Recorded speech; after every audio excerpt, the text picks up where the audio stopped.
kind of an underrated big story and a weird one. So late last night, I woke up to seeing this tweet. Brett McMurphy, friend of the program, tweeted in the middle of the night that UNLV, who is undefeated, they've gotten 2 Power 4 wins this year. Yes. The Fightin' Barriotoms are off to a great start, and they're currently weighing what conference their future holds for them. They hold all the cards right now on the West Coast. A lot of UNLV headlines, and they are also ranked in the top 25 for the first time in the history of their program. They have a path to a playoff. And Brett McMurphy reported that their starting quarterback, Matt Sluka, announcing he is redshirting and he won't play the rest of the season. The quote that McMurphy took from the Instagram post was, quote, "I committed to UNLV based on certain representatives that were made to me, which were not upheld after I enrolled. Despite discussions, it became clear that these commitments would not be fulfilled in the future. I wish my teammates the best of luck this season and hope for the continued success of the program." Their starting quarterback is basically saying, I haven't been paid. I'm done. Bye. 3 games into the year. First 3-0 start in God knows how long. First time ever ranked. First time UNLV football has ever been talked about. Now, I'll let you go here. I don't know where I fall quite yet. I'm still in the segment figuring this out. There's 2 reports that have come out here. Yeah, that followed up this initial announcement. One says that he is being offered a bag by another school in NIL money, and so that means you shut it down, you do not get hurt, and you transfer here eventually. You can play 4 games or fewer in redshirt. He's only played 3 games this year. There's another report, and that, by the way, that report's from a Vegas reporter. There is another report from somebody at 24/7 that just came out and said he's gotten what he's asked for. He just hired an agent, and that agent's basically saying, you're hot, your team's hot, get out of there and make more money. Yeah. Look, this is a wild story to have happen overnight. Quarterback, top 25 team, peace out. I'm done 3 games into the year.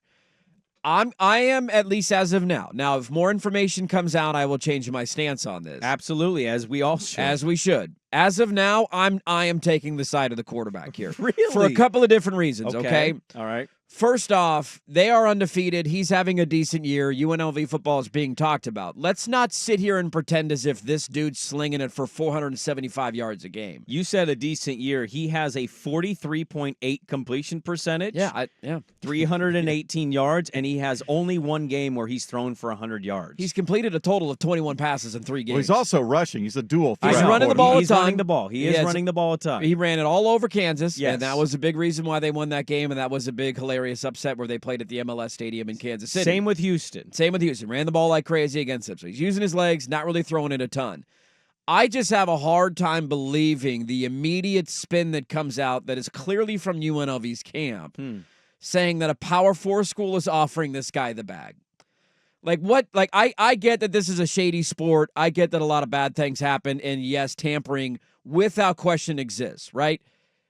Who's the Power 4 school that's offering this guy $1.5 million after 3 games? Could be one of the 2 schools he beat, Kansas and Houston. They're not having good years. I have a hard time seeing that. I genuinely do. I know he's using his legs. He's not a great thrower of the football. But what financial obligations is a Holy Cross quarterback not being met with? Yeah, well, that's the other thing that I think that is funny about this. How much did he cost? This guy G's? was at Holy Cross for 4 years. Okay. He transfers into UNLV. Yeah. I don't think the promise was that big from that's UNLV. What I'm saying. Which is probably why he's most upset of like, dude, you said you'd give me like 20 G's and you're not paying me my 20 G's. You don't think UNLV is paying him his small I don't amount? think so. I don't think so at all. Really? I think the university is far more likely to lie in this scenario because we've seen it happen at a number of different places. We just saw a lawsuit 2 years ago at Florida with this. With Rashada, who committed there because he was promised NIL money.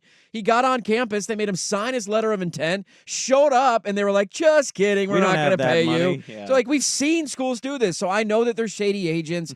I know that there's, tampering exists. I just refuse to believe that's happening 3 games into the year, that you're already calling a guy saying, hey, why don't you sit out the rest of the year? There's not even you're going to sign a contract that guarantees you whatever you're going to get from that school. I'm not buying it. Well, so you said this is his 4th year? This is his 5th year of college Fifth football. year. So if he doesn't redshirt, this is it. So that's why I would actually believe the idea that he's been contacted to say, hey, you can't play again. Redshirt, and we'll pay you. I don't know if his first year counted as an eligibility year. We can look into that. He Well, only attempted 35 passes. Well, and so I'm assuming he played in the COVID year. So COVID year was his freshman year. So that's no counts. So that's a no counts anyway. So he has another year, So whether he he has one more redshirts year. or not. Okay, but if he redshirts, doesn't he have 2 more years? He would have 2 more years if he Okay, redshirted. so there is the thinking there from a Power 4 perspective. Who the team is, I don't know, but there are a lot of bad Power 4 teams. We've seen them play. I just watched Purdue play. Hudson Card was a 5-star can't miss Austin, Texas kid. He's terrible. Purdue sucks. Okay.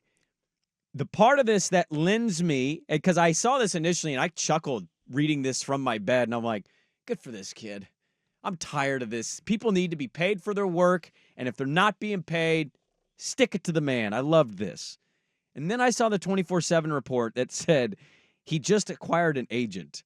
And I went through this as an Oregon State fan. This happened to Damian Martinez. It did happen. Martinez was committed. He wanted to play at Oregon State. He was going to play the Pseudo Mountain West. His stats would have been fine. He probably would have stayed healthy, and he would have gone to the NFL.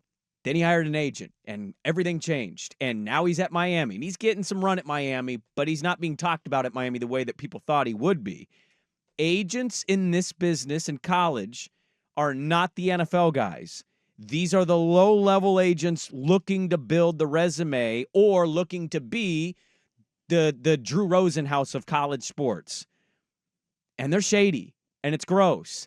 And if you told me that that's what changed all of this, I wouldn't be shocked, because that report by the 24/7 reporter is that he actually did get his requirement, that UNLV met it, and that he hired a representative. And it would make sense, just going down the rabbit hole here, if he did redshirt to have 2 more seasons, if you buy that this kid is really the dual threat kid who can lift a Power 4 program. Yeah, I don't disagree with anything you're saying. Agents are super shady, and what happened with the Damian Martinez thing at Oregon State was really unfortunate. And I would argue, other than financially unfortunate for him too, because he is not a featured back there the way he would have been at Oregon State. No, they have another kid. I forget the kid's name. He's a goal line guy scoring. Yeah. He's got 4 touchdowns through their first couple of games, but he's only got 100 and something yards, less than 200 yards through 3 games. So he's not lighting the world on fire in any way, shape, or form, and he is no longer in these categories of top 10 running backs in the country like he would have been had he been eating up in Corvallis this year. So I don't disagree with anything you're saying. I just think if you're the Sluka kid, and again, maybe I'm wrong and I'm giving him too much credit,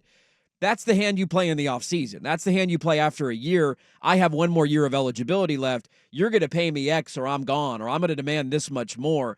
I just have a hard time believing that he's that stupid. That he's this stupid that 3 games into the season. These agents are sleazy. I know that they are. Sleazy, they're gross. These they football lie. programs are also sleazy, and they lie. I agree and with they tell you. players lies all the time to get them to commit to their university. 100%, So yes. this turns into a he said situation. But somebody can is prove lying. this. Can they? I mean, receipts exist. Are they going to turn out their NIL receipts? Look, we paid Here's you 50 G's. We paid you, and they're not even paying him 50 G's. Let's just acknowledge this, and then we need to go to the NFL, because I want to talk to Josh. This kid was about at Holy this. Cross. He's like a $25,000 quarterback at best. Can we all admit this? This is disgusting, gross, and this is Yes. a kind of a sign of how broken this whole This is sport why is. they need to be employees, why Yeah. there needs to be a union, Yeah. why we need to sign contracts. This is Yep. the desperate step that sport needs to take. And until it does, this is what it's going to look like. Jordan Lyle is Miami's leading rusher. Yeah. 233 yards. That's the kid's name I was looking for. Yeah. Damian is not even their leading rusher. No, 190 yards through, what have they played, 4 games? 4 games, yeah. So Matthew Sluka, if you're just waking up this morning, starting quarterback for UNLV if you didn't know it, and he is redshirting, and he's quit on his team.